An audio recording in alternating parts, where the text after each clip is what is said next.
মন্ত্ৰী বিধায়কৰ ভৱিষ্যতৰ কথা চিন্তা কৰা মুখ্যমন্ত্ৰীয়ে কিয় এবাৰো নাভাবে অপ্ৰাদেশিকৃত শিক্ষক কৰ্মচাৰীৰ কথা। মন্ত্ৰী বিধায়কৰ পদবী গ'লে কি কৰি খাব বুলি চিন্তা কৰা মুখ্যমন্ত্ৰী ডক্টৰ হিমন্ত বিশ্ব শৰ্মাই এবাৰলৈ ভাবিছেনে এইসকল শিক্ষক কৰ্মচাৰীৰ কথা। অসমৰ মাননীয় মুখ্যমন্ত্ৰী মহোদয়লৈ মুকলি প্ৰশ্ন। এগৰাকী শিক্ষকে সামাজিক মাধ্যমত উত্থাপন কৰিছে এই প্ৰশ্ন। অসম বিধানসভাৰ মন্ত্ৰী বা বিধায়কৰ কাৰ্যকাল এবছৰ বাকী থাকোঁতেই চিন্তাত টোপনি নোহোৱা হৈছে মুখ্যমন্ত্ৰী ডক্টৰ হিমন্ত বিশ্ব শৰ্মাৰ। অসমৰ নিৰ্বাচনত এইসকলে পুনৰ নিৰ্বাচিত নহ'লে তেওঁলোকে কি খাব, পৰিয়াল কেনেকৈ চলিব বুলি উদ্বিগ্ন হৈ পৰিছে মুখ্যমন্ত্ৰী। এই সন্দৰ্ভত সামাজিক মাধ্যমযোগে কেতবোৰ প্ৰশ্ন উত্থাপন কৰিছে সদৌ অসম অপ্ৰাদেশিকৃত শিক্ষক সন্থাৰ সভাপতি হৰমোহন বৰাই।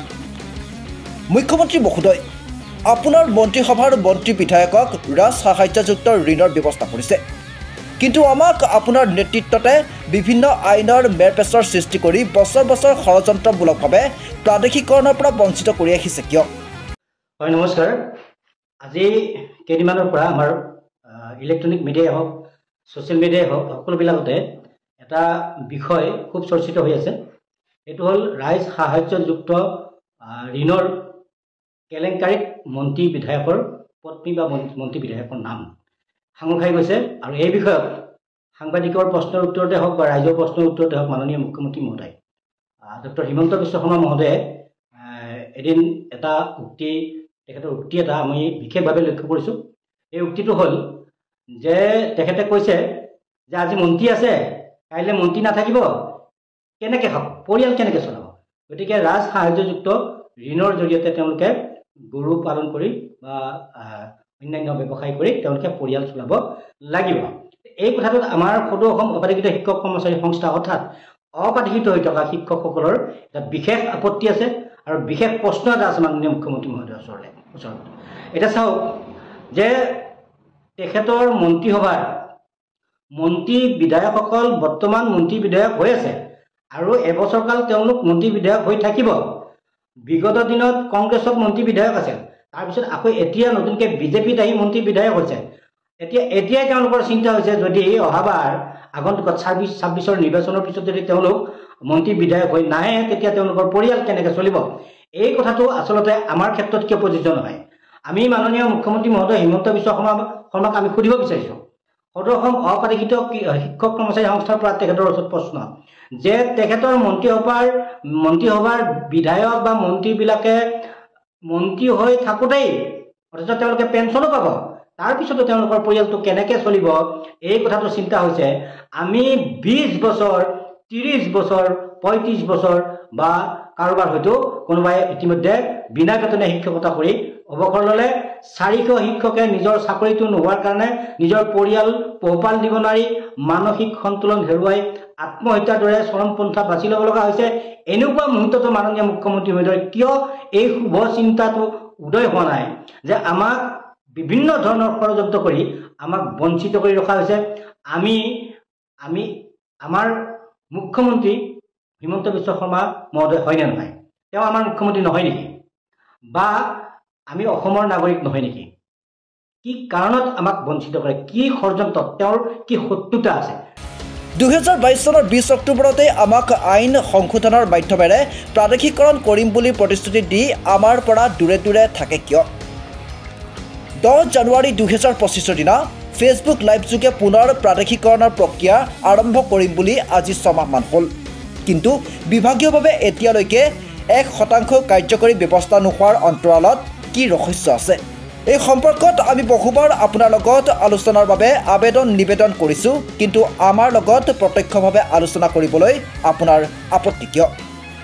আলোচনাৰ বাবে আমন্ত্ৰণ কিংবা অনুমতি নিদিয়াৰ আঁৰত কি ষড়যন্ত্ৰ আছে আপোনাৰ? ২০২২ চনৰ পৰা বৰ্তমানলৈকে প্ৰাদেশিকৰণৰ বিষয়টো এৰাই চলাৰ কাৰণ কি? ২০২২ চনতে আমাৰ লগত আলোচনা কৰিছিল আৰু ২০২২ চনৰ পৰা এতিয়া তেখেতৰ কাৰ্যকালৰ মুখ্যমন্ত্ৰীত্ব কাৰ্যকালৰ শেষ, চৰকাৰী কাৰ্যকাল শেষ হ'ব এতিয়া চৰকাৰৰ। এতিয়া জানুৱাৰী মাহত অৰ্থাৎ শেষৰ বছৰৰ জানুৱাৰী মাহত তেখেতে প্ৰাদেশিকৰণ কৰিম বুলি কৈ আজি ৬ মাহ হ'ল এই প্ৰাদেশিকৰণৰ বিষয়টোৰ কোনো 1% কোনো গতি লোৱা নাই। বিভাগীয়ভাৱে কোনো কাৰ্যকৰী ব্যৱস্থা এতিয়ালৈকে হাতত লোৱা নাই। তেওঁ কেৱল মুঠতে পঞ্চায়ত নিৰ্বাচনৰ আগত আমাক আকৌ ৰাইজৰ আগত মানে প্ৰতিখন পঞ্চায়ত নিৰ্বাচনৰ ভাষণত তেখেতে এই প্ৰাদেশিকৰণৰ বিষয়টো ক'লে 4-5বাৰতকৈ অধিক লাইভ যোগে ক'লে। কিন্তু এই কথাবিলাক কেৱল কথাৰ মাজতে সীমাবদ্ধ হৈ আছে। এই প্ৰতিশ্ৰুতিবিলাক কেৱল প্ৰতিশ্ৰুতি হৈ আছে, এতিয়ালৈকে কিন্তু কাৰ্যকৰী ব্যৱস্থা আকৌ হাতত লোৱা নাই। কিয় কৰা নাই? এইটোতো কৰিব পাৰে, তেওঁলোকৰ মন্ত্ৰিত্ব থকাৰ পিছতো, মন্ত্ৰী হৈ থকাৰ পিছতো মন্ত্ৰিত্ব নাথাকিলে কি খাব এইটো চিন্তা হৈছে। আমি 20 বছৰ 25 বছৰ 35 বছৰ 40 বছৰ বিনা বেতনে শিক্ষকতা কৰি আছোঁ, আমাৰ পৰিয়ালবিলাক কেনেকৈ চলিছে এই কথাটো কিয় চিন্তা হোৱা নাই তেখেতৰ? তেখেতে আমাক এতিয়াতো 2022 চনত যেনিবা ধৰি লৈছে, তেখেতৰ এই আমাৰ লগত আলোচনা কৰিছিল 2022 চনৰ পৰা আমাক এতিয়ালৈকে অন্ততঃ পূৰ্বতে দিয়াৰ দৰে যদি এফে দি থাকিলেহেঁতেন তেতিয়াও আমাৰ পৰিয়ালৰ আমাৰ ল'ৰা ছোৱালীবিলাকক আমি ভালদৰে পঢ়া শুনা অন্ততঃ আমাৰ আমি স্কুললৈ যোৱা যি সাজপাৰখিনি সেইখিনি ধুবৰ কাৰণে অলপ চাবোনৰ খৰচ, ল'ৰা ছোৱালীকেইটা স্কুলত পঢ়ুৱাবৰ কাৰণে, স্কুললৈ অহা যোৱা কৰিবৰ কাৰণে আমি অকণমান খৰচ আমি উলিয়াব চৰকাৰৰ পৰা পালোহেঁতেন। কিন্তু এইখিনিৰ পৰা আমাক বঞ্চিত কৰা ৰখা হৈছে। এই যে আঁচনিৰ নামত তেওঁলোকৰ নামবিলাক সাঙুৰ খাইছে, আঁচনিত 50 লাখ বা যিমান লাখে নহওক তেওঁলোকে মন্ত্ৰীৰ পৰিবাৰবিলাকক যিটো দিয়াৰ ব্যৱস্থা কৰিছে, আমাৰ পৰিয়ালবিলাকৰ কথা কিয় চিন্তা কৰা নাই? এইটো এটা ডাঙৰ প্ৰশ্ন। আৰু ইয়াত কি ষড়যন্ত্ৰ আছে মাননীয় মুখ্যমন্ত্ৰী মহোদয়ে আনুষ্ঠানিক কৰিব লাগে। অন্যহাতে তেখেতে 2022 চনতে আমাৰ লগত আলোচনা কৰিলে, ইমান দিন আমাৰ পৰা কিয় এটা নিৰ্দিষ্ট দূৰত্বত তেখেতে অৱস্থান কৰি আছে? আজিৰ তাৰিখতো তেখেতে আমি ইমান আবেদন নিবেদন কৰাৰ পিছতো আমাৰ লগত প্ৰত্যক্ষভাৱে আলোচনা কৰিবৰ কাৰণে তেখেতৰ দুৰ্বলতাটো ক'ত, এই কথাটো আমি চিন্তা কৰি আমি পাৰ নাপাওঁ। গতিকে মুখ্যমন্ত্ৰী মহোদয়ক আমি কৈছোঁ, তেখেতে যেনেদৰে মন্ত্ৰীসভাৰ মন্ত্ৰী বিধায়কসকলৰ কথা চিন্তা কৰিছে, মন্ত্ৰী বিধায়কৰ পৰিয়ালৰ কথা চিন্তা কৰিছে, তেওঁলোকে এটা বৃহৎ অংকত পেঞ্চন পাব। এতিয়া গমে পাইছে যে তেওঁলোকে মন্ত্ৰী হৈ থাকিলে 5 বছৰত তেওঁলোকৰ যাৰ যেনিবা 4 লাখ আছিল, 5 বছৰত তেওঁলোকৰ 4 কোটি হৈছে। গতিকে এই গোটেই কথাবিলাক আমি দেখি শুনি উঠাৰ পিছতো আমাক বুৰ্বক সাজি আমাক বঞ্চিত কৰাৰ অৰ্থটো ক'ত, এইটো ৰাজহুৱা কৰিব লাগে। আৰু প্ৰকৃততে যদি আমাক প্ৰাদেশিকৰণ কৰিব খুজিছে, তেখেতে এই যিমানবিলাক আনুষ্ঠানিকভাৱে সভা কৰিছে, সভাত তেখেতে এই কথাবিলাক আনুষ্ঠানিক কৰিছে, কাৰ্যকৰী ব্যৱস্থা হাতত ল'ব লাগে। আৰু আমাৰ সংস্থাৰ লগত আলোচনা কৰি তেখেতে কি কৰিব বিচাৰিছে আমাক প্ৰত্যক্ষভাৱে জনাব লাগে। প্ৰত্যক্ষভাৱে জনাবৰ কাৰণে তেওঁৰ আচলতে মই সৎসাহস বুলিয়ে ক'ম, এই সৎসাহসখন কিয় হোৱা নাই?